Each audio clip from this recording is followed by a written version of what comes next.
नमस्कार दोस्तों, Bajrang education YouTube channel में आपका स्वागत है।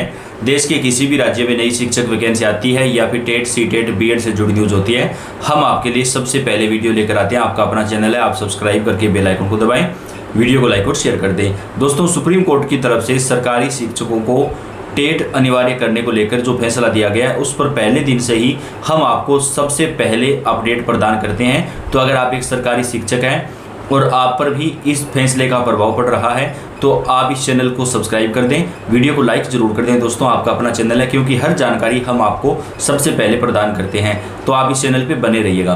दोस्तों, इस वक्त की बेहद बड़ी खबर निकलकर सामने आ रही है। जैसा कि आप जानते हैं, सुप्रीम कोर्ट ने 1 से 8 के शिक्षकों के लिए जो फैसला दिया था टेट की अनिवार्यता को लेकर कि अगर सी टेट या राज्य टेट क्लियर नहीं है तो शिक्षकों की नौकरी जो है वो जा सकती है, उन्हें जो है वो अनिवार्य रूप से रिटायरमेंट दिया जाएगा।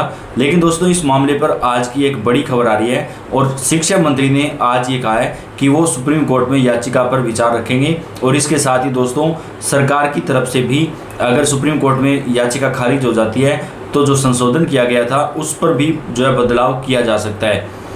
टेट अनिवार्यता को लेकर पूरे देश में आंदोलन की तैयारी कर ली गई है।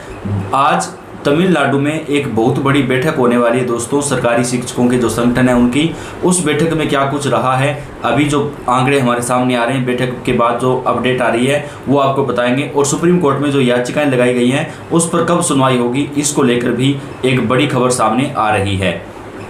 सुप्रीम कोर्ट द्वारा शिक्षकों के लिए शिक्षक पात्रता परीक्षा टीईटी अनिवार्य किए जाने के बाद देश भर के शिक्षक आंदोलन तेज करने की तैयारी में हैं। इसी क्रम में अखिल भारतीय प्राथमिक शिक्षक संघ के राष्ट्रीय पदाधिकारियों की 12 अक्टूबर को मदुरई तमिलनाडु में बड़ी बैठक हुई है।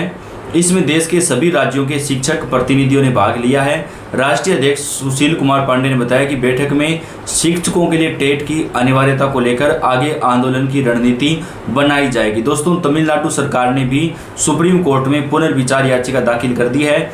उत्तर प्रदेश सरकार ने भी याचिका दाखिल की है, उत्तराखंड ने भी किया है और हिमाचल प्रदेश ने भी किया है। लेकिन अन्य राज्य सरकारें अभी सामने नहीं आई है, तो उन राज्य सरकारों को भी इस मामले पर जो है सुप्रीम कोर्ट में याचिका जो है वो दाखिल करनी चाहिए। इसके साथ ही विभिन्न राज्यों के शिक्षकों के लिए समान वेतन आयोग लागू करना, पुरानी पेंशन की बहाली, विभिन्न राज्यों में खाली पदों को भरने, 8वें वेतन आयोग पर त्वरित कार्यवाही के लिए चर्चा की जाएगी। यानी दोस्तों, अब मामला उठा है तो जो पुरानी पेंशन है उसकी बहाली को लेकर भी जो शिक्षक हैं वो आंदोलन में मांग रखेंगे, क्योंकि दोस्तों इतना बड़ा आंदोलन होगा, उसमें शिक्षकों की पुरानी जो पेंशन थी उसकी बहाली करने का जो मामला है वो भी लगातार उठाया जाएगा। और जो टेट की अनिवार्यता की गई है उस मामले को तो मेन रूप से उठाया जाएगा। यानी अब जो पुराने मामले हैं उनको भी सरकार के सामने, जनता के सामने रखा जाएगा। उत्तर प्रदेश माध्यमिक शिक्षक संघ की प्रदेश कार्य समिति की बैठक रविवार को विद्या मंदिर गर्ल्स हाई स्कूल नरही लखनऊ में दोपहर 12 बजे बुलाई गई है। संगठन के प्रदेश अध्यक्ष डॉक्टर जितेंद्र कुमार पटेल ने बताया कि बैठक में शिक्षकों के मुद्दे पर अगले चरण का आंदोलन घोषित किया जाएगा। यानी दोस्तों, अब जो सरकारी शिक्षक हैं वो सिर्फ सरकार या सुप्रीम कोर्ट के भरोसे नहीं बैठ सकते हैं, आंदोलन करना होगा।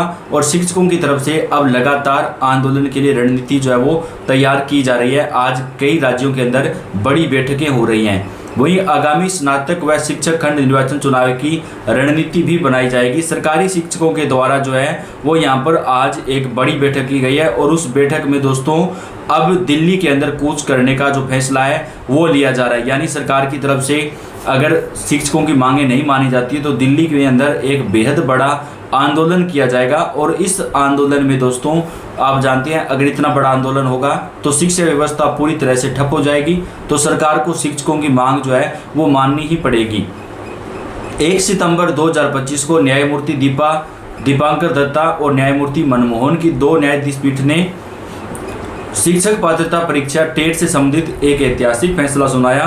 कोर्ट ने संविधान के अनुच्छेद 142 के तहत अपने विशेष अधिकारों का उपयोग करते हुए निर्देश दिया कि देश भर के ऐसे शिक्षक जिनकी सेवा अवधि 5 वर्ष से अधिक बची है उन्हें 2 वर्ष के भीतर टेट परीक्षा उत्तीर्ण करनी होगी, अन्यथा अनिवार्य सेवानिवृत्ति दी जाएगी। स्थैतिक सामान्य ज्ञान तथ्य शिक्षा का अधिकार आरटीई अधिनियम 2010 में लागू किया गया था ताकि 6 से 14 वर्ष के बच्चों को निःशुल्क और अनिवार्य शिक्षा का अधिकार जो है वो सुनिश्चित किया जा सके। यह निर्णय सरकारी सहायता प्राप्त, गैर सहायता प्राप्त और निजी स्कूलों पर लागू होगा जो आरटीई अधिनियम के दायरे में आते हैं। कक्षा 1 से 8 तक पढ़ाने वाले गैर अल्पसंख्यक स्कूलों के सेवा मुक्त शिक्षक को 2 वर्ष के भीतर टेट उत्तीर्ण करना होगा। जिन शिक्षकों की सेवानिवृत्ति 5 वर्ष से कम समय बचा है उन्हें परीक्षा देने में छूट दी गई है, लेकिन अगर उनको प्रमोशन लेना है तो उन्हें भी ये परीक्षा जो है वो पास करनी पड़ेगी। जिन स्थितिक सामान्य ज्ञान टिप राष्ट्रीय शिक्षा अधिनियम एनसीटी की स्थापना 1993 में एक वैधानिक निकाय के रूप में की गई थी, जिसका कार्य शिक्षक शिक्षा के मानकों की निगरानी करना है।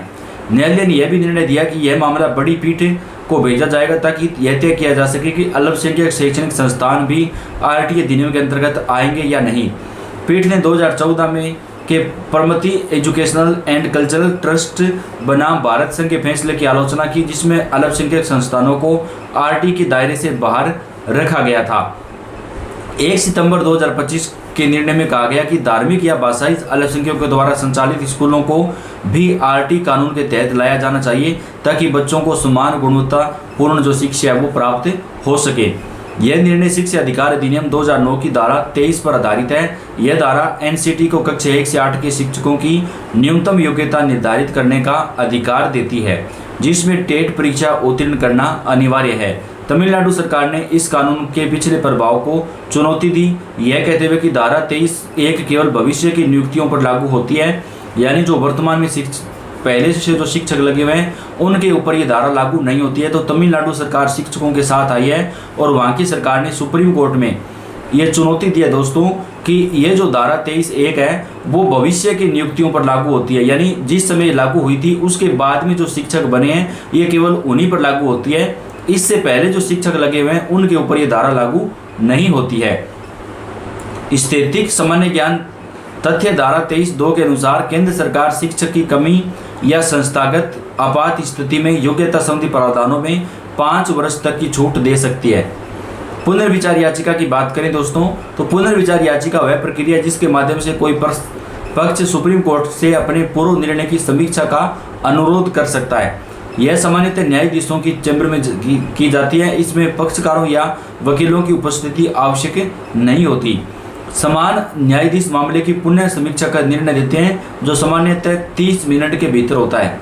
तमिलनाडु सरकार ने पुनर्विचार याचिका दाखिल की, यह तर्क देते हुए कि धारा 23 का प्रावधान केवल उन शिक्षकों पर लागू होता है जिन्होंने आरटीई अधिनियम लागू होने के समय आवश्यक योग्यता प्राप्त नहीं की थी, अतः इसे सभी पर लागू नहीं किया जा सकता। तो दोस्तों अब देखते हैं सुप्रीम कोर्ट में पुनर्विचार याचिका पर इस मामले में क्या होता है।